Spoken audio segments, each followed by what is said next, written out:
Hey, wasn't entirely ready to do a video today. If you would have seen my getting ready process right now, you would have seen exactly what kind of mess I was dealing with. I plan on going over the other side of my business, which is wedding and live event videography / photography. This is actually the harder part of my business, I would say, for plenty of reasons. One, we only do it about once a week. If we were to do it more than that, it would probably be very, very difficult on like my physical body. For example, a full wedding day would be around 8 hours a day, from the getting ready process to all the way to the end of the party, basically. I don't know how my dad does it. He's 60 years old and he photographs weddings, and he normally has a lot more energy than I do, so I don't know what's wrong with me. Anyway, I'm gonna be taking a look at one of the most recent weddings I just edited. This wedding was done in March, so it's been, what are we, in July? It's been 4 months since we shot this, so it's not that recent, I guess, but it came out looking great. Like I said, I had a really, really good time, and it was a full wedding day with everybody getting ready. So I'm gonna be playing it behind me, and I'm also gonna be following along with you guys on my phone, and then I'll just kind of break it down. It's like an hour-long video. This video isn't gonna be an hour long. I'm just gonna go through it briefly in sections. Awesome, so here we have a very nice intro. Nice, well done. I believe these are the, were those the save the dates or like itineraries? I don't remember.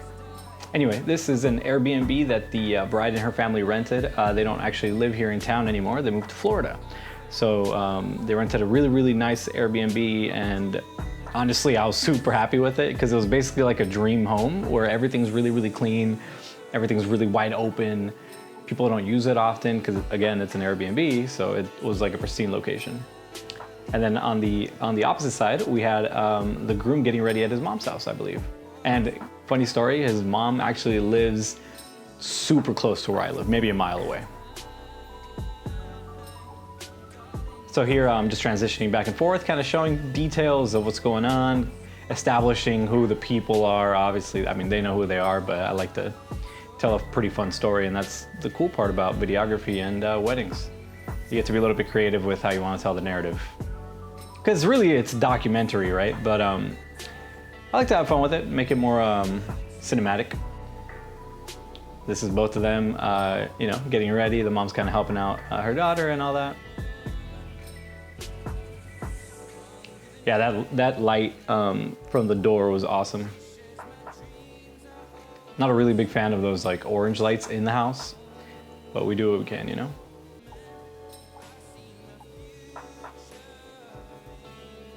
And here's the groom with his mama as well, and his brother's in the back, also getting ready. Here's a nice car that was that gave the bride a ride to the church. And now I remember what kind of church it was. It was a Christian church. It was actually a Christian ceremony. Just remembered. It was actually my first time at this church. It's lit kind of like a P.F. Chang's or a Hollister, you know what I'm talking about? With the really high orange lights, and it's very, very dark. It was kind of a challenge to shoot in there, and I'm not gonna lie to you, but like I said, it was still a gorgeous wedding. It was still such a good time. And obviously, as like a professional, you gotta deal with crazy lights pretty often, so it's not, you know, it's not always a surprise. It's just like, okay, well, that's what we got today. Yeah, so this is gonna be a lot of the church. I'm gonna go ahead and kind of give you a brief rundown. They get married. There's a few rings, people clap, and there's a kiss.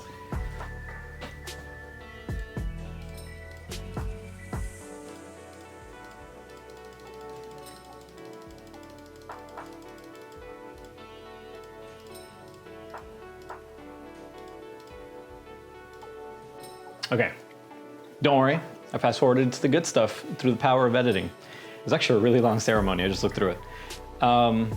Okay, so we're about to get to the best part of the ceremony. Obviously, this is where they cement their love eternally. No pressure. I believe this is a kiss. The stage actually is really well lit from a, you know, practical standpoint. It has a lot of really, really good light, which is great because they're, you know, you can see there they have a lot of light on them. Some of the crowd shots were pretty rough to record, just again, because it's lit like a P.F. Chang's. So it's super dark in there. Okay, yeah, they kiss. Everybody's happy, they're about to exit. And we cut into more B-roll and montage style footage. So this is them walking out hand in hand. Went with the full body there. Pretty nice shot. Actually, I don't think I had my stabilizer at this point. Did I? So I lost, wait, was this the last wedding I used my stabilizer? Irrelevant information. Good B-roll.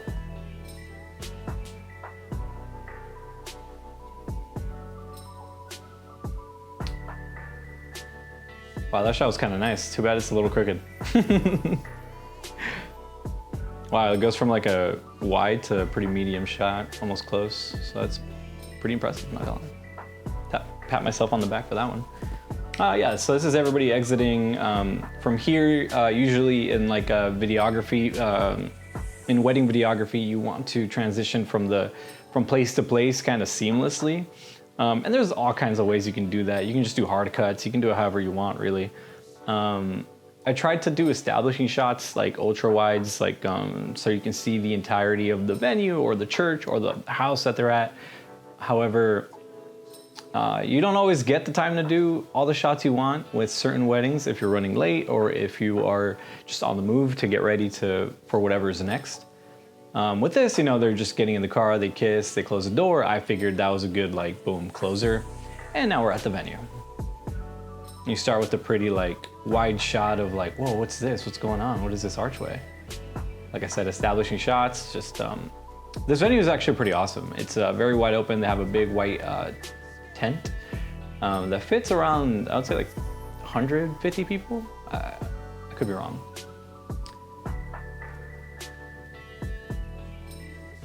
Awesome.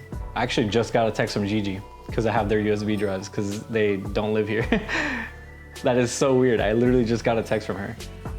I'll text her back in a second. Gigi, hold on. I'm making a video. It's very important. Making a video about your wedding. Oh my gosh, this sunset. Jeez. Again, wait, where is that ND filter I always talk about?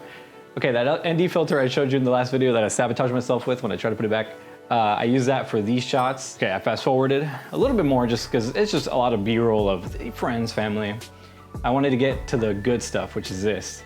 Look at that lens flare, gorgeous, thank you so much. Get a nice few lens flares in there. I wish there were more clouds in the sky because now we just get a really white blown out sky. So I was trying not to get the sky as much in there. I was trying to get more of like the ground and more of them and all that. There's a really nice bridge there with a small pond, I guess you could say, on the property of the venue where they stayed at. And the bridge is awesome. It's just, you know, like you can see it right there. There's a little bit of wood leading up to it. It looks a little rustic. It's pretty cool. Got a nice vibe. I don't know if rustic's like the right word to describe it. Not a designer. And then here is more of the ceremonial stuff for the wedding. This is something I'm gonna fast forward as well, just because it's, how do I say this? It takes a long time, but you get the gist of it, you know, like they're gonna have fun, they're gonna party. This is their first dance, I believe. We can see a little bit of this. There's some good shots here, I think. I'm gonna try to show some cool B-roll footage of their first dance here. And it really was decorated beautifully. Like, look at that, it's gorgeous. Like all the centerpieces, and then the thing that I'm looking through is like a little lamp, like a white lamp thing, and it had little lights in it, so it kind of made like a really nice border for the lens. And then you get their last kiss from their first dance. And then we go on to the rest of the show. Let's fast forward a little bit through that and see what we spot. Yeah, so you see a lot of toasts being given. This is really hard to do when you're a one-man crew. Because people move around a lot and don't usually stand in place because they're not trained to do so, right? And I usually don't ask them to. I tell them generally like, hey, can you stand right there? You know, you can look wherever you need to, just make sure you're right there, because I have one camera on a tripod, kind of how I have these here. I usually have one camera on a tripod set up at a certain frame and general height for everybody. And I just hope people land in the same marks so that I can have all that footage. And then with my other camera, I usually hover the couple and try to get their reactions as well. I try to stay on the person that's giving the toast for the majority of these shots, just because they're the ones speaking, and it's kind of, it's about the couple, but it's their speech, right? So you want to show a little bit of the couple, but you don't want to take away from the subject or the person that is talking, right? Because they're the main subject in the moment. This shot, it was one of my favorites. It's got to be one of my favorite shots ever. It's very simple, really. I just kind of pan the camera to the right, but I don't know, just everything in that shot was awesome. And then obviously here you have like the bride and her father in their father-daughter dance, very traditional for these type of weddings. Here I actually tried to recreate the shot. The sun was a little lower in the sky. You still get to see a gist of like their dessert. You see the bride in the foreground, the champagne bottle, and then the husband and his mom dancing in the dance floor. Good shot. I was like, why not do it twice? This is just a small detail, but I love doing interviews during weddings just because everybody's part of the show, right? You have your best friends come, your childhood best friends, if you're lucky, your closest cousins, siblings, stuff like that. So here, I believe this is the bride's best friend, and she was super willing. Her and her husband were very, very willing to be a part of the interview and a part of the wedding video, which is great. You always want people to be willing to do so. I have had a lot of people turn me down, parents and such. They usually are too shy, or they're not really like, or sometimes it's really a lot about emotions. Like sometimes parents are just way too emotional and they're like, I cannot form a coherent sentence without crying. So you gotta let those things kind of slide, you know? Can't force people to do things they're not comfortable doing. That's a life lesson. Oh, so here, obviously, yeah, cutting the cake. You know, I let loose a little bit with that shot, you know? It's just, you know, it's a little shaky, but it's cool, you know? It keeps you in the moment. It's very real. Speed ramp it down in the kiss, you already know. Why is the brother there alongside the bride's friends and family members? I don't know. It is a party after all, so I guess you just do what you gotta do.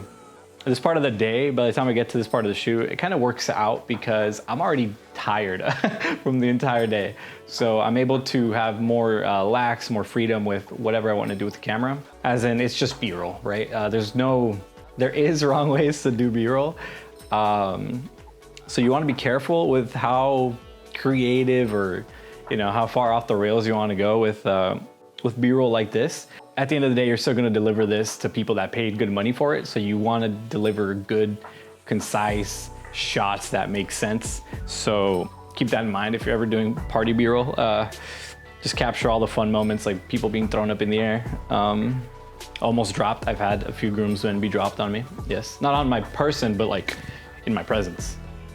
I wasn't gonna catch them. I can't do anything about it, you know? Weddings are a fun time. You know, there's a little bit of everything. There's a lot of portrait stuff, a lot of pose things. There's a lot of candid moments. There's a lot of moments where you got to react fast. Like at the party, the sun was going down, so I was losing a lot of light. So I had to learn how to adjust that in my camera.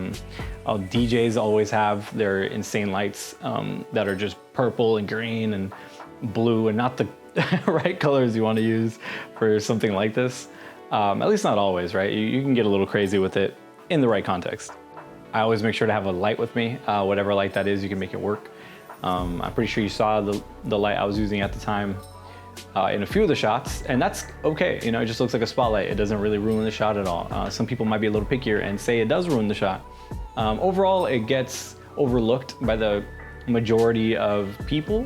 Most people won't care that a light showed up for a few seconds. Like I said, it's not a full-on production where I had time to set up and shoot and do this and do that, right? It's a lot of like, as they say, shotgun. So you gotta like just run and gun and go and be ready to shoot however you need to shoot and just be anticipating what's gonna happen next throughout the whole event. So, you know, asking questions is huge. It's very important. That was a good piece of content. I hope that this video didn't go on too long. That was literally like an hour and 5-minute video for a wedding. The ceremony took up the majority of that. So I think I skipped you guys through it and saved you guys a good chunk of time. Anyway, I appreciate you for stopping by and watching. If you stopped by and watched, especially if you watched this long, this is the end of the video. Feel free to like it. Obviously I should have said that in the beginning of the video or somewhere in the middle, but it doesn't matter. I'm doing these and it's fun. And people actually watched the last one, which is weird. Yeah, I think I'm pretty much done. Oh, I got to reply to Gigi. Oh my gosh, I forgot she messaged me. Bye guys, gotta go.